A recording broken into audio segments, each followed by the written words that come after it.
LeBron James, who had no excuses last night. He scored 17 points in the fourth to rally the Cavs past the Jazz and earn their 7th straight victory. The Cavs improved to 25-1 at home in regular season since King James returned from taking 2 weeks off last January. Here he is after the game. I know I could be out of rhythm for a long part of the game, but I know that I can, at some point, if I can get a layup or a free throw or easy one, I can kind of hit the switch. And, my teammates did a great job of just sticking with me, and I'm glad I was able to come through for them. Skip, scale of 1 to 10, how impressive was this? Stephen A., I love LeBron's game last night. I'm going to go all the way to a 10, and a 9, and I would go to a 10 if the opponent had been a little more worthy, maybe even on the road. But Utah, even though they're extremely long and extremely tall, they really don't have the muscle or athletic ability to deal with LeBron James when he is committed. And did he ever get committed in the fourth quarter? What I saw last night, Stephen A., was LeBron doing what he does greatest when his team needed him the most. I thought he looked last night as fresh and as athletic, quick, powerful, explosive, maybe more so than I saw any time last year. He looked, I know he's had back issues, but boy, he looked like vintage, younger LeBron last night, and I was impressed. I was also impressed that with 10:05 left in the fourth quarter, I'm assuming he leaned over to David Blatt and said, put me back in, because usually, as you well know, the stars wait until maybe the 7-minute or 6-minute mark to come in and give it their all down the stretch. And LeBron saw the game slipping away. They were down 5 with 10:05 to go. And I'm assuming he said, put me in, coach. And in he came. He missed his first shot, an 8-foot jumper. And then from that point on, he scored 17 points all in the lane. What do we always say on this show?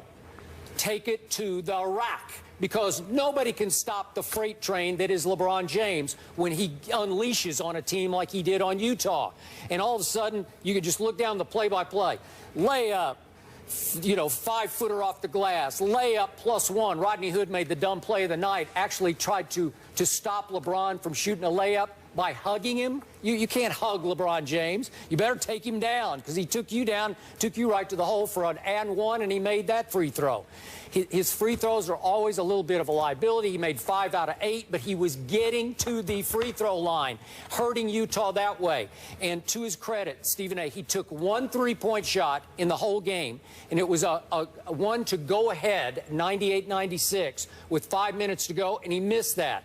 LeBron is having a dismal 3-point shooting year so far. What is he? I'm losing my track here, but he's like 6 for 29. Yeah, 6 for 29, 20% from the 3-point line. He doesn't need to shoot from 3. We saw in the playoffs, he set the all-time record for players with 100 or more attempts with 22.7% in the playoffs last year. I don't even know why he wastes his time shooting threes. You can argue he needs to keep the defenders honest. But once he said no more threes and he continued to attack, this game got out of hand in favor of the home team. So to me, that was vintage LeBron saving his team from a pretty ugly home loss. And obviously, they still don't have a Shumpert, and obviously they're not quite at full strength right now. And when they do get healthy with Kyrie and Shumpert, then they're going to be a force to reckon with. I don't see anybody beating them in the East. Well, I got a news for you. Number one, they may have a problem. I might have to concede that there's some level of legitimacy that I got to give to my man, Mike Wilbon, who raved about Mo Williams and talked about how he's a former teammate of LeBron's that LeBron can trust. And this dude drops 29 last night. I mean, that's what you expect from Kyrie Irving. And the fact that Mo Williams showed you what he can do, that's a really, really big deal, especially when you talk about playoff time, because if Kyrie is back and you've got Mo Williams as that backup, whether, I mean, you got those two, and you can just rely on Matthew Dellavedova for defense, but you're not looking for him to run the team or be an offensive presence. So in that regard, I definitely think that's a plus for Cleveland. As it pertains to LeBron James, Skip, I don't worry about him shooting threes and all of that stuff that much. I actually like the fact that whether it's threes or perimeter shots, I think he needs to shoot that as much as possible, at least for the first 3 quarters. Fourth quarter is money time. That's when you do what you need to do. When the game's on the line, you need to go to the hole. You don't need to be hesitant in any way about getting to the free throw line. And that's where we've seen the real maturation from LeBron James. Back in the day, let's call it what it is, he wasn't that confident in his free throw shooting. And as a result, he seemed a bit timid and a bit tentative about getting fouled because he didn't want to have to go to the free throw line. But that was years and years ago. I think in recent memory, we see a guy that's relatively fearless when it comes to going to the free throw line. If he makes it, he makes it. If he misses it, he misses it. But he clearly has the confidence that he can go to the line with money time on the line and get it done. And that's what you saw last night in the fourth quarter. So I give him a lot of credit for that. But I got to tell you something as well. You know, he needs to do that more in the fourth quarter. But he doesn't need to be playing 37 minutes the way that he played last night. He doesn't need to have to be the guy that comes through for them. The Cleveland Cavaliers, I mean, Kevin Love is on that squad for a reason. He had 22 last night, even though his shooting percentage wasn't that great, like 6 for 16. Mo Williams is capable of scoring on the offensive side of the ball. Mozgov's got some talent. At some point in time, the Cleveland Cavaliers need to prove, I'm not saying in the playoffs, but they need to prove during the regular season that they don't necessarily need LeBron James in order to win regular season games. At least some of them. Somebody else needs to be able to step up and deliver the goods without him having to do it. Because, Skip, if he does what you tell him to do, if he does what you suggest, he's not going to have but so much.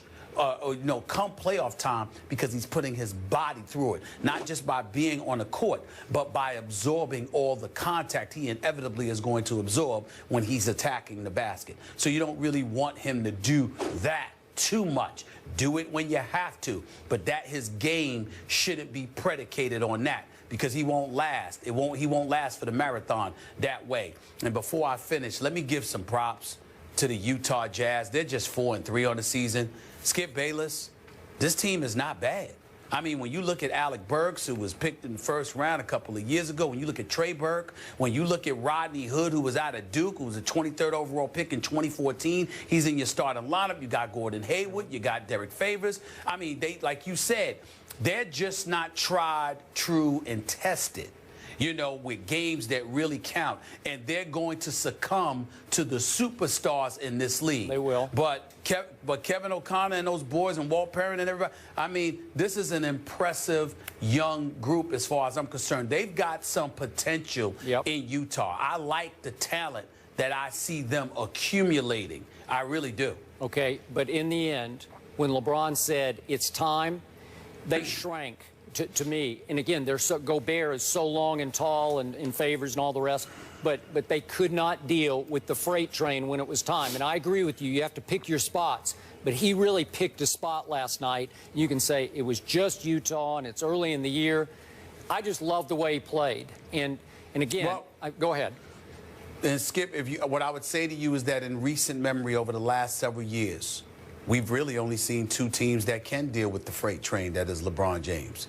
It's the San Antonio Spurs, and it's the Golden State Warriors. And even the Golden State Warriors, the jury is still out because LeBron had to do it by himself. That's true. You see what I'm saying? No. Without Kyrie and Kevin Love. Right. So really, we know definitively that the San Antonio Spurs can deal with the freight train.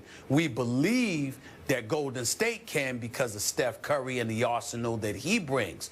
But there is no evidence that anybody else can stop the freight train that is LeBron James. I don't think Golden State can either. I don't think Golden State can, but I think they can outscore Cleveland with LeBron at his greatest. That's how they play. But that's what I mean. Right. But that's what I mean. I mean offsetting. I mean, I don't think anybody can stop LeBron James. But even with LeBron doing what he did, it still wasn't enough for San Antonio. Even with LeBron doing what he did, it wasn't enough for Golden State. Now, D-Wade wasn't 100%, obviously, when they went against the Spurs in the last series. And then last year, Kevin Love wasn't there and Kyrie went down in game one. So there's always issues to point to. But in the end, those are the only two teams that have proven they can withstand the freight train that is LeBron James. Nobody in the East has done it in 6 years. Yep, I agree. And it's just that simple. All right, last quick point. I do have to correct you on one thing. I'm not with you that LeBron completely now trusts himself at the free throw line late in games, as in with no time left, because we saw in the opener at Chicago against Gasol,